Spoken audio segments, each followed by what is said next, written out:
तू हमें छोड़ के चल गई नहियो जान तो काहे चल गई बताओ तनी हम ओकरा के इतना प्यार करते हैं झगड़ा तोरा हो गए उठला ले बिट्टी खाती मने केकरा मोल में या केकरा में का पूजा देखो तो आ जाए पति काहे छोड़ के देसी के तू गोलू हम इतना प्यार करते हैं ये भैया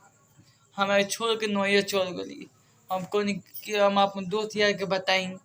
तो भाई केकरा में रहू लोग में मियालू के झगड़ा ना होते झगड़ा ना होते हुई मियालू के हमारे झगड़ा हो गया पतका पतक उ हमारे के धोता नोता हम ओकरे धोता आज हो गल होता नैयर भाई के बुला के चल गई बहन चुदू चल गई बिया अब का करी हमार जवानी नहीं के लुका इतना एगो गोलमी बा गोलमी में हमार जवानी नहीं के लुका तो अब का बताई हमार तो पूरा जवानी लूट के भाग बोला हमार मियालू पूजवा इतना प्यार करते हैं ये भैया हम का बताई हट के दादा ओकर फोटो लेके छियाई छूते नहीं अभी छोड़ के हमें गोल भी तब देखिए इतना प्यार करने बैठे हम के दौर बताई भैया लोलू के बताएं तो भैया लोलू के लोग अगर माल पीत हो रहा देते मियालू के झगड़ा कौन भला तो रहा तो एक दिन दो दिन खाना ना खाए हम कहे कहते को दिन खाना एक महीने खाना ना खी कोई नहीं करे हम इतना प्यार में पागल बने करे क्यों प्यार में मियालू के पागल होला ना होला अगर हम प्यार का हज के दादा पूजा से प्यार करते हैं हम हज के दादा हम इतना प्यार करते हैं क्या बताएं जब नैयर हमें छोड़ के चल गई बर्दाश्त नहीं क्यों पूजा हमें के नैयर छोड़ के चल गई ये भैया हम केकरा के दुख अपन बताई लोग के बताई अब इतना प्यार करते हैं कि का बताई दूसरा के का बताई ओकरा से बहुत प्यार करते हैं ये पूजा आवत तो आ जाए वीडियो देखे तो आ जाए हमारे नैयर छोड़ के तू चल गई भाई का में नहीं हो ए भो चलो भाई नहीं है का में देसी एक तो नहीं हो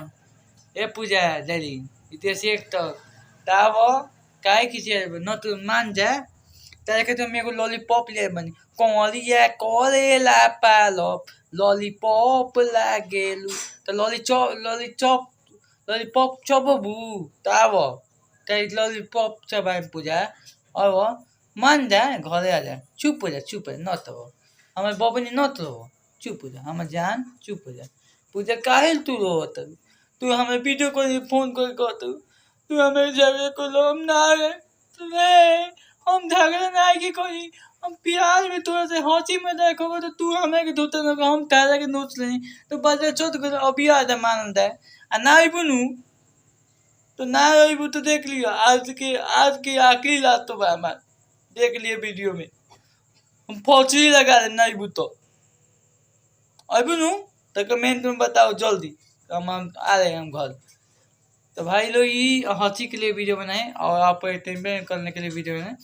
और अच्छा लगे तो आप लोग ऐसा ही बनाएं हमको नहीं मरेंगे नहीं कुछ नहीं आप लोग के लिए वीडियो बनाते हैं अच्छा रहने के लिए और हंसी लाने के बात बोले वो